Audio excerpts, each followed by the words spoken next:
চৈত্র সংক্রান্তি বা মহাবিষুব সংক্রান্তিতে বৃহস্পতির কুম্ভ রাশির সহিত এবং রবির মেষ রাশির সহিত মিলনের সন্ধিক্ষণই হরিদ্বারে পূর্ণ কুম্ভ হয়।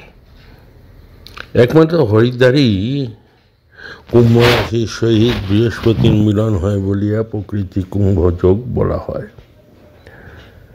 ব্রহ্মকুণ্ডেই এই মুখ্য স্নান হইয়া থাকে।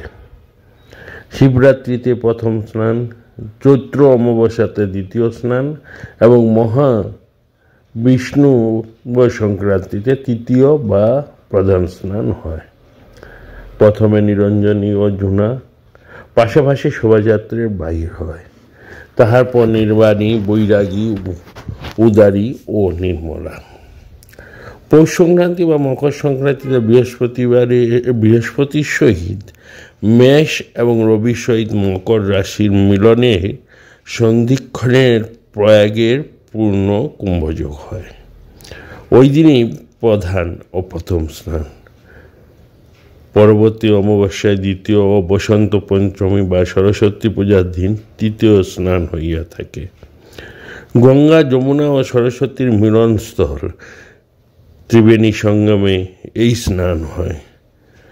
প্রথমে নির্বাণী শোভাযাত্রা বাহির হয়, পরে নিরঞ্জনী, যৌনা, বৈরাগী, উদাসী ও নির্মলা বাহির হইয়া থাকে। নাসিকে কুম্ভমেলা হয় চাতুর্মাসের সময়।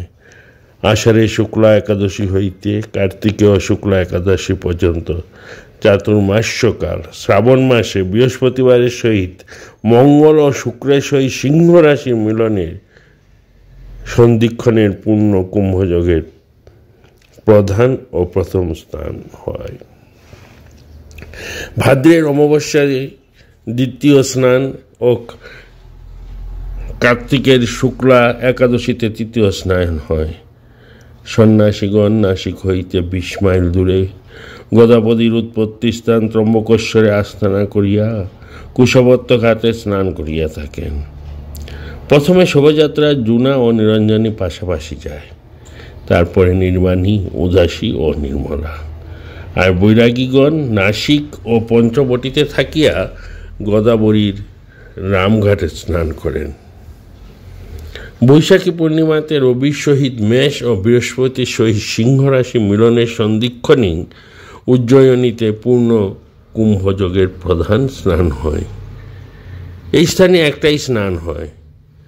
শোভাযাত্রার মধ্যে যৌনা, ডান দিকে নিরঞ্জনী, বাম দিকে নির্বাণী, এই 3 আখড়ার পাশাপাশি গিয়া শিপ্রা নদীতে দত্ত আখড়ার ঘাটে স্নান করে।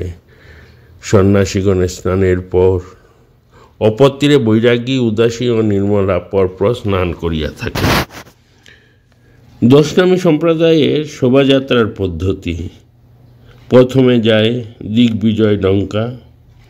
জগৎগুরু শঙ্করাচার্যের বিজয় ধ্বনি। একজন নাগা সন্ন্যাসী ঘোড়ার পিঠে বসিয়া 2টি জয় ঢাক বাজাইয়া থাকেন।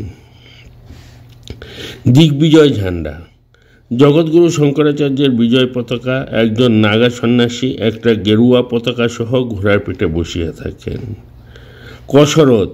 নাগা সন্ন্যাসীগণ পদাতিকভাবে এবং ঘোড়া সওয়ার হইয়া যেভাবে যুদ্ধ করিয়াছিলেন তাহার খেলা। তারপরে আসে নিদর্শন। যে আখড়ার শোভাযাত্রা উহার নাম লিখিত নিশান। ঐকতান বাদ্য। যুদ্ধকালীন যে বাদ্য বাজিয়াছিল। গেরুয়া পতাকা। হাতির উপর সন্ন্যাসীদিগের ত্যাগের প্রতীক বড় গৈরিক পতাকা। বিজয়ী ঝান্ডা। যুদ্ধে জয়লাভের নিদর্শন। হাতির উপরে জরিদার মকমলের বড় নীল রঙের বিজয় পতাকা। দণ্ডধারী যুদ্ধকালীন যে সকল নাগা সন্ন্যাসী তাহাদের আরাধ্য দেবী ও ভাণ্ডার রক্ষা করিয়াছিলেন, তাহার নিদর্শনস্বরূপ কয়েকজন বস্ত্রধারী মহাপুরুষ সন্ন্যাসী সোনারূপা নানা কারুকার্য মণ্ডিত যষ্টি হস্তে যান। ধূনাধারী যুদ্ধকালীন নাগা সন্ন্যাসীগণ আরাধ্য দেবী যে পূজা অর্চনা করতেন তাহার নিদর্শন। কয়েকজন সন্ন্যাসী প্রজ্বলিত সুগন্ধি ধূনার পাত্র হস্তে লইয়া যান। ভালা দেবতা নাগা সন্ন্যাসীগণ শক্তির আরাধনা করিয়া বল্লম হস্তে যুদ্ধ করিতেন। শক্তির প্রতীকরূপে ওই বল্লমকেই পূজা অর্চনা করিয়া আসিতেছেন। ওই বল্লমই ভালা দেবতা। বেদ পাঠ কয়েকজন ব্রাহ্মণ বেদমন্ত্র উচ্চারণপূর্বক অক্ষত চন্দন ছাড়াইয়া চামর বেজন করিতে করিতে অগ্রসর হন। ইষ্ট দেবতা প্রত্যেক আখড়ায় ইষ্ট দেবতা সোনা ও রূপা নানা কারুকার্যের পালকিতে বিবিধ অলঙ্কার ও ফুলের মালায় সুশোভিত দুই দিকে দুইজন চামর বেজন করতে থাকেন। দিগম্বর বিভূতিভূষিত নাগা সন্ন্যাসীগণ। অবধূত গেরুয়া বহির্বাসধারী পরমহংস সন্ন্যাসীগণ। ব্রহ্মচারী অগ্নি আখড়াবাসীগণ। মণ্ডলীশ্বর আখড়ার আচার্যকে সুসজ্জিত পালকি বা হাউদাসহ হাতের উপরে জরিদার ছাতার নিচে বসাইয়া দুই দিকে চামর বেজন করিতে করিতে লইয়া যাওয়া হয়। দণ্ডধারী সন্ন্যাসীদের রক্ষক। দিগম্বর বিভূতিভূষিত নাগা সন্ন্যাসীগণ। অবধূত গেরুয়া বহির্বাসধারী পরমহংস সন্ন্যাসীগণ।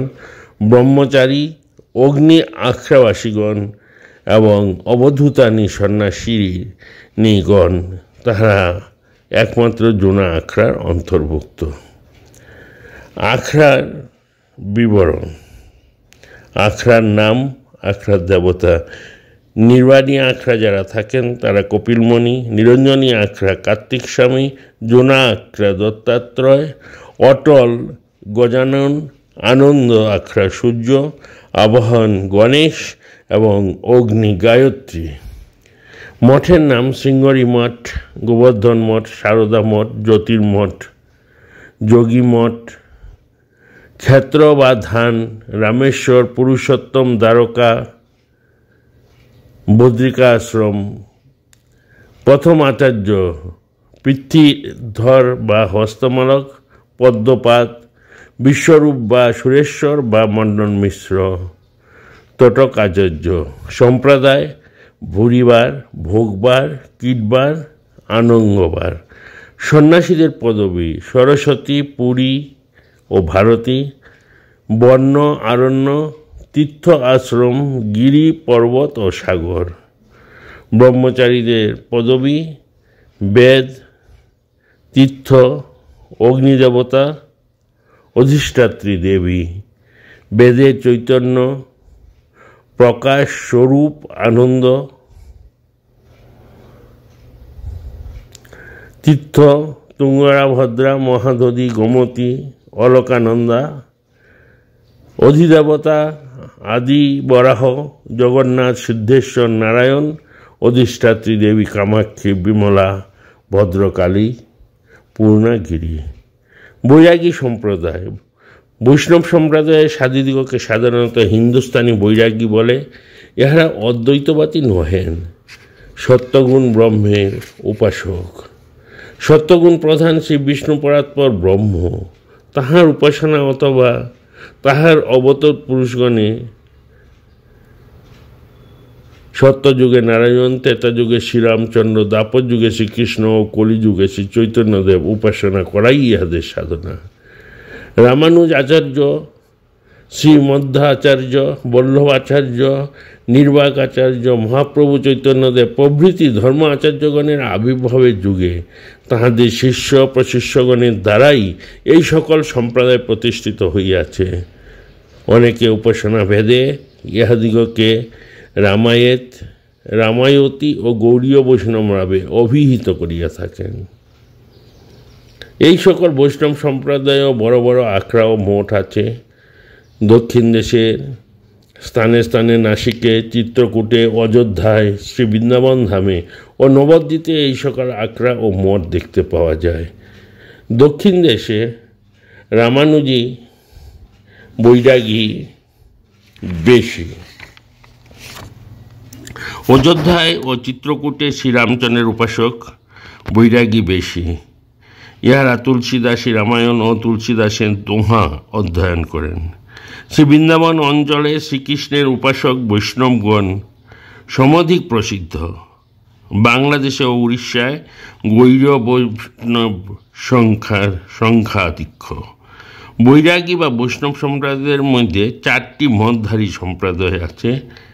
একটি রামানুজ আচার্য প্রবর্তিত শ্রী সম্প্রদায়, মধ্যাচার্য প্রবর্তিত মাধ্বী বা ব্রহ্ম সম্প্রদায়, বল্লভ আচার্য প্রবর্তিত বল্লভাচারী বা রুদ্র সম্প্রদায়, নির্বাক আচার্য প্রবর্তিত সনকাদি সম্প্রদায়।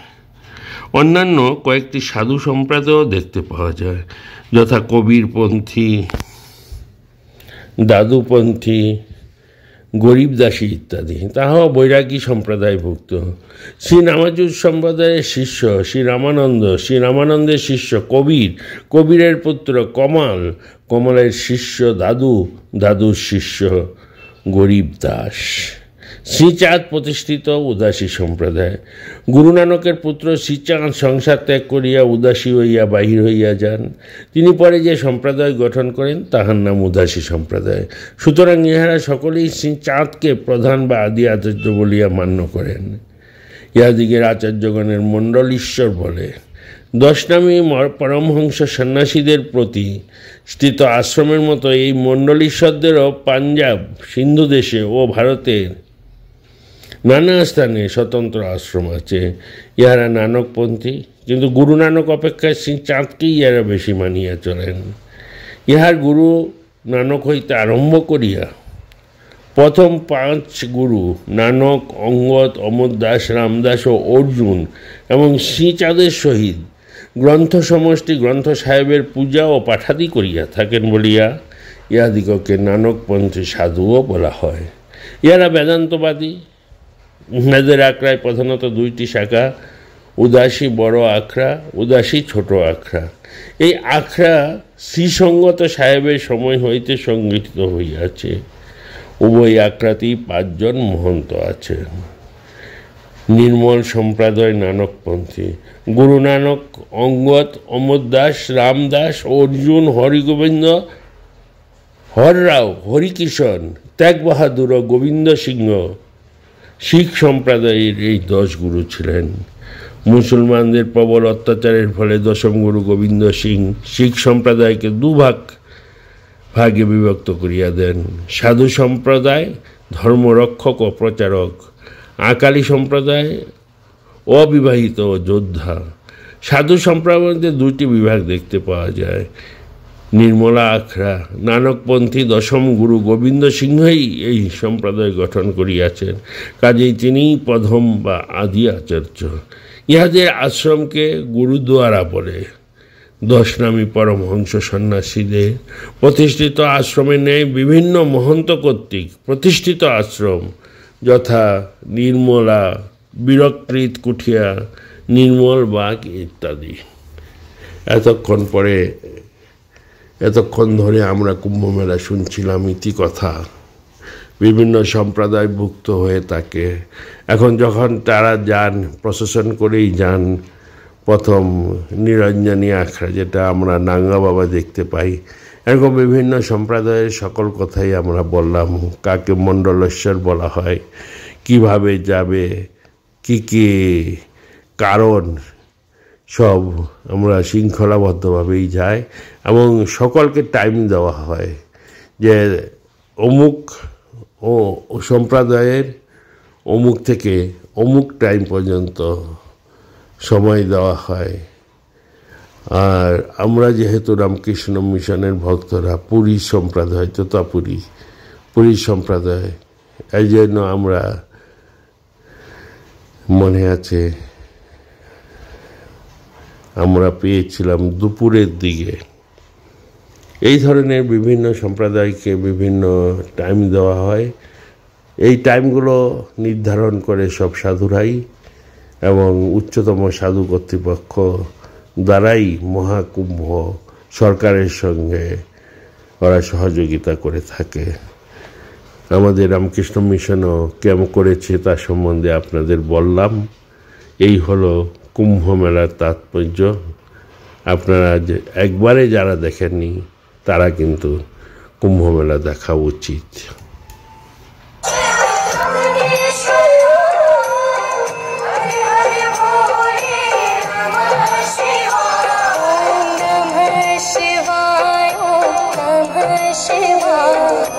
हर हर भोले नमः शिवाय, नमः शिवाय, नमः शिवाय, हर हर भोले।